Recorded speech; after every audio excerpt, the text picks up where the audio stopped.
Hi friends, welcome to global media news. ఇప్పుడు బంగ్లాదేశ్ రణరంగంలా మారింది. ఆ దేశంలో విద్యార్థుల నిరసనలు తీవ్ర ఉద్రిక్తత స్థాయికి చేరుకున్నాయి. రిజర్వేషన్లకు వ్యతిరేకంగా జరిగిన ఈ పోరాటం తారాస్థాయికి చేరుకున్నది. చివరికి ఆ దేశ ప్రధాని షేక్ హసీనా రాజీనామా చేసి దేశం విడిచి పారిపోవలసిన పరిస్థితులు ఏర్పడ్డాయి. ఆర్మీ ప్రభుత్వాన్ని కంట్రోల్లోకి తీసుకున్నది. అయితే అసలు ప్రధాని హసీనా రాజీనామా చేసి పారిపోవలసిన పరిస్థితులు ఆ దేశంలో ఎందుకు దాపరించాయి అనంటే, షేక్ హసీనా 20 ఏళ్ల పాటు అప్రతిహాతంగా దేశాన్ని పాలించారు. ఆమె హయాంలో ప్రతిపక్ష పార్టీలను ఉక్కుపాదంతో అణిచివేశారు.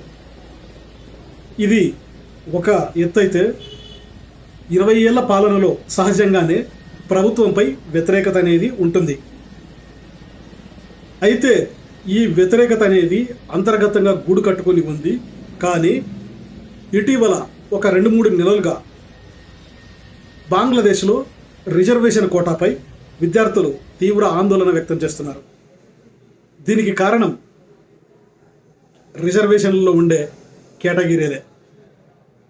మొత్తం 56% రిజర్వేషన్లు ఆయా వర్గాలకు వెళ్తే, ఇక 44% మాత్రమే ఓపెన్ కాంపిటీషన్లో విద్యార్థులు పోటీ పడేవారు. ఈ నిరసనల్లో ప్రధానంగా విద్యార్థులు వ్యతిరేకించినది ఫ్రీడమ్ ఫైటర్స్ కోటా. ఈ కోటాకి 30% రిజర్వేషన్లను ఆ దేశం కేటాయించింది. అయితే విద్యార్థులు ఈ కోటాపైనే తీవ్ర అభ్యంతరం వ్యక్తం చేశారు. రిజర్వేషన్లని మొత్తానికి రద్దు చేయాలని చెప్పేసి డిమాండ్ చేశారు. ఈ డిమాండ్ కోసం దేశవ్యాప్తంగా నిరసనలు వ్యక్తం చేశారు. ఈ నిరసనలు ప్రారంభం నుంచి యాక్చువల్గా 2-3 నెలల నుంచి ఈ నిరసనలు సాగుతున్నా కూడా పెద్దగా బయటికి రాలేదు. దీనికి రీజన్ ఉంది. ఏంటి అనంటే, విద్యార్థులు శాంతియుతంగా తమ ఆందోళనలను కొనసాగించారు. అయితే ఇక్కడే షేక్ హసీనా ప్రభుత్వము లేదా షేక్ హసీనా పార్టీ పొరపాటు చేసింది. ఈ విద్యార్థుల ఆందోళనలను అణిచివేసేందుకు అవామీ లీగ్ పార్టీ విద్యార్థి విభాగాలు రంగంలోకి దిగాయి. విద్యార్థులను అడ్డుకోవడంతో పాటు, రిజర్వేషన్లకు వ్యతిరేకంగా ఉద్యమించే విద్యార్థులను అడ్డుకోవడంతో పాటు వాళ్ళపై దాడికి దిగారు. దీంతో పాటు షేక్ హసీనా విద్యార్థులను రజాకార్లంటూ సంబోధించారు. నిజానికి రజాకార్లు అనేవి బంగ్లాదేశ్లో తీవ్ర అవమానకరమైన పదం. ఎందుకు అనంటే, ఒకప్పుడు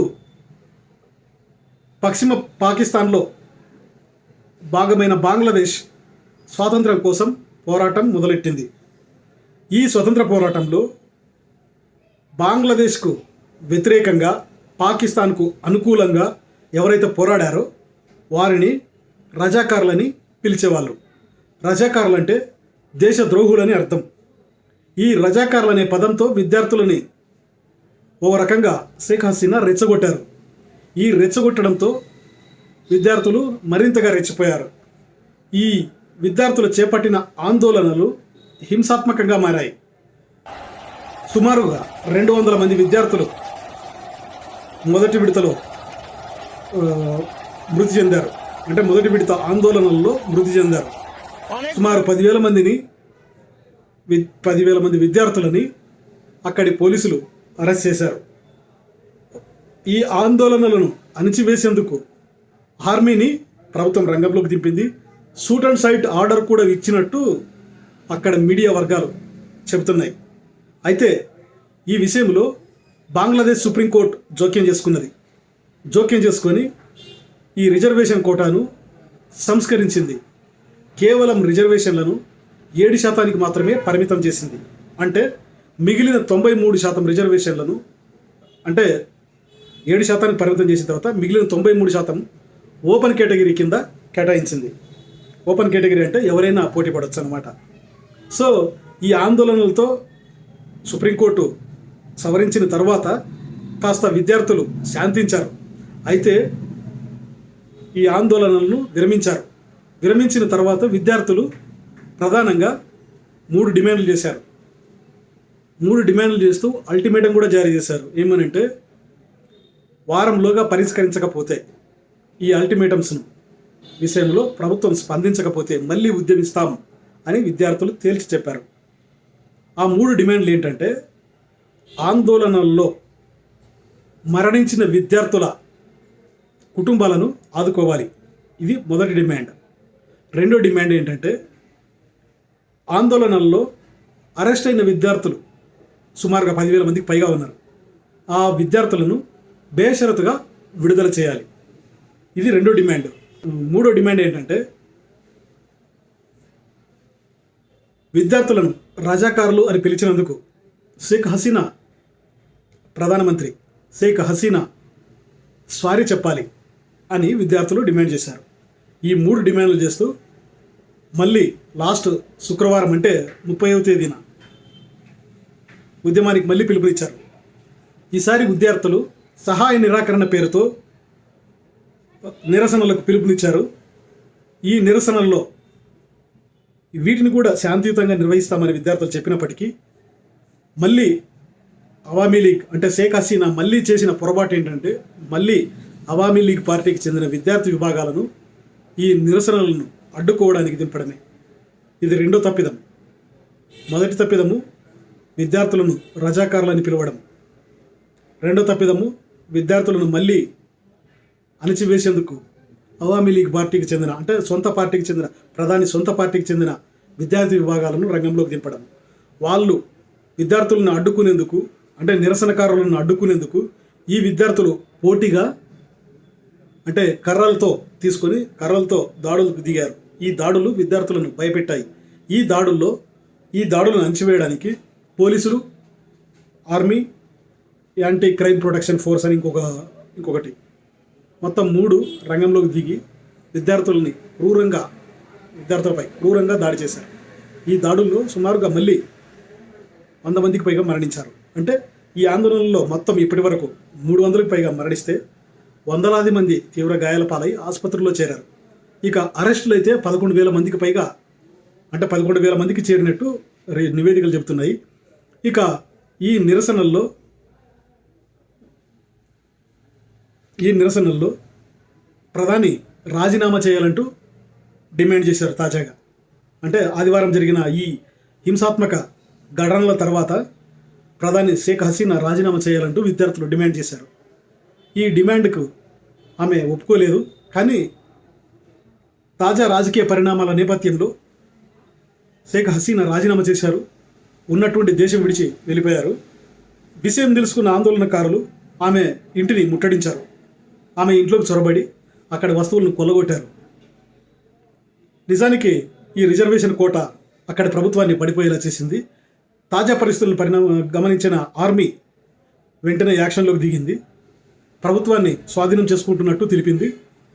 తమ ఆధ్వర్యంలోనే తాత్కాలిక ప్రభుత్వాన్ని ఏర్పాటు చేస్తామని వెల్లడించింది. అయితే ఇక్కడే ఒక అనుమానం ఏమిటంటే, విద్యార్థులపై ఆర్మీ కావాలనే కాల్పులకు దిగిందని, ప్రభుత్వంపై వ్యతిరేకతను పెంచేలా చేసిందని, దీని ద్వారా ప్రభుత్వాన్ని తమ కంట్రోల్లోకి తీసుకోవాలని భావించినట్టు కొందరు అనుమానం వ్యక్తం చేస్తున్నారు. ఇది ఎంతవరకు నిజమో మనకు తెలియదు, బట్ అనుమానాలు అయితే వ్యక్తం చేస్తున్నారు.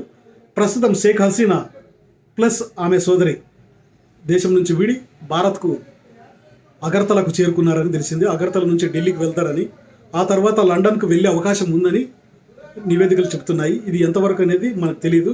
ఆమె భారత్లో ఆశ్రయం కోరుతారా లేక లండన్కి వెళ్ళిపోతారా అనేది ఇక్కడ చర్చనీయాంశంగా మారుతుంది. ఇక్కడ ఇంకో విషయం ఏంటంటే, భారత్ హసీనాకు ఆశ్రయం ఇవ్వకపోవచ్చు అన్న అభిప్రాయాలు వ్యక్తమవుతున్నాయి. ఎందుకంటే ఇప్పటికే షేక్ హసీనా గెలవడానికి భారతే కారణమని, భారత్ ప్రభావం చూపించిందని అక్కడి ప్రతిపక్షాలు ఆరోపిస్తున్నాయి. ఈ ప్రతిపక్షాల ఆరోపణలలో నిజం ఎంతవరకు ఉందనేది మనకు తెలియదు.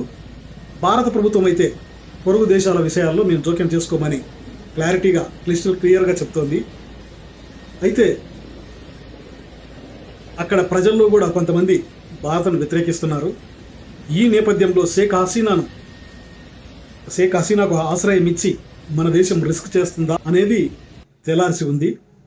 ఆశ్రయం ఇచ్చే అవకాశాలు కూడా ఉన్నాయి. ఎందుకనంటే హసీనా భారత్తో ఫ్రెండ్లీగా ఉన్నారు. సో అవకాశం అంటే ఆశ్రయం ఇచ్చినా ఇవ్వచ్చు. బట్ అక్కడ ప్రజల ఉద్దేశాలను పరిగణలోకి తీసుకుంటే ఆశ్రయం ఇచ్చే అవకాశం లేదని నిపుణులు చెబుతున్నారు. ఇప్పుడు ఆర్మీ విద్యార్థులను సంయమనం పాటించాలని కోరుతోంది. అయితే ఆర్మీ మళ్ళీ ఎన్నికలు నిర్వహించి కొత్త ప్రభుత్వానికి బాధ్యతలను అప్పగిస్తుందా లేక తనే ప్రభుత్వ పాలనను కొనసాగిస్తుందా అన్నది తెలియాల్సి ఉంది. ఇక ఇప్పుడున్న పరిస్థితుల్లో అయితే కొత్తగా ఎన్నికలు నిర్వహించాల్సిందే. లేదనంటే ఉన్న అవామీ లీగ్కు వేరే అభ్యర్థిని ఎవరినైనా ప్రధానిగా ఎన్నుకొని అధికారం కట్టబెట్టే అవకాశం ఉంది. ఇక ఒకవేళ ఆర్మీ పాలనను కొనసాగిస్తే మాత్రం ఇది కూడా మరో పాకిస్తాన్ లాగానో శ్రీలంక లాగానో మారిపోయే ప్రమాదం ఉంది. ఎందుకంటే ఎప్పుడైతే ఆర్మీ అధికారంలోకి వస్తుందో అప్పుడు చాలా దేశాలు ఆ దేశంతో సంబంధాలను తెగదెంపులు చేసుకునేందుకే ప్రయత్నిస్తారు.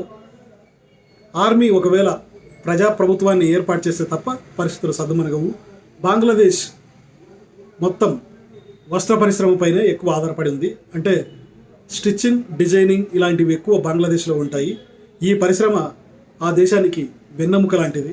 సో ఇప్పుడు ఆర్మీ పాలన కనుక కొనసాగితే ఈ ఎగుమతులన్నీ ఆగిపోయే ప్రమాదం ఉంది. అందుకనే బంగ్లాదేశ్లో సాధ్యమైనంత వరకు ప్రజాప్రభుత్వాన్ని ఏర్పాటు చేసేందుకు అక్కడ ఆర్మీ మొగ్గు చూపే అవకాశం ఉంది. అయితే ఆ దేశంలో ఇప్పటి వరకు ఒకసారి మాత్రమే సైనిక తిరుగుబాటు జరిగింది. ఆ సైనిక తిరుగుబాటు తర్వాత ఇప్పటి వరకు ఆ దేశంలో అలాంటి ఘటనలు జరగలేదు. ఇప్పుడు కూడా ఇది సైనిక తిరుగుబాటేనా అన్న అనుమానాలు ఎంతవరకు నిజమో తెలియదు. అవి తెలిస్తే ఇది రెండోసారి తిరుగుబాటు అవుతుంది. ఇక బంగ్లాదేశ్ పరిణామాల నేపథ్యంలో భారతదేశం అప్రమత్తమైంది. అక్కడి ప్రజలకు అంటే మన దేశం పౌరులు ఆ దేశంలో ఉన్న వారికి కొత్త అడ్వైజరీని జారీ చేసింది. భారత విదేశాంగ శాఖ ఈ అడ్వైజరీని జారీ చేసింది. బంగ్లాదేశ్లోని రాయబార కార్యాలయం, ఢాకాలోని రాయబార కార్యాలయానికి టచ్లో ఉండాలని భారతీయ పౌరులకు హెచ్చరించింది. అవసరమైతే కాల్ చేయాలంటూ కొన్ని నంబర్లను కూడా సూచించింది. ఇక బంగ్లాదేశ్లోని ఈ పరిణామాల నేపథ్యంలో ఆర్మీ కూడా అప్రమత్తమైంది. భారత ఆర్మీ అప్రమత్తమయ్యింది. సరిహద్దుల్లో భద్రతను కోల్కతాలో సమీక్షించింది. భద్రతను మరింత పటిష్టం చేయడానికి అక్కడ అధికారులు అంటే సైన్యం ఉన్నతాధికారులు ఆదేశాలు జారీ చేశారు. తాజా పరిణామాలు ఇలా ఉన్నాయి. బంగ్లాదేశ్ పరిణామాలు ఇంకా ఎలాంటి పరిస్థితుల్లోకి వెళ్ళిపోతాయి అనేది మనం చూడాల్సిందే. మరిన్ని వివరాలతో మళ్ళీ మీ ముందుకు వస్తాను. అంతవరకు సెలవు. నమస్తే.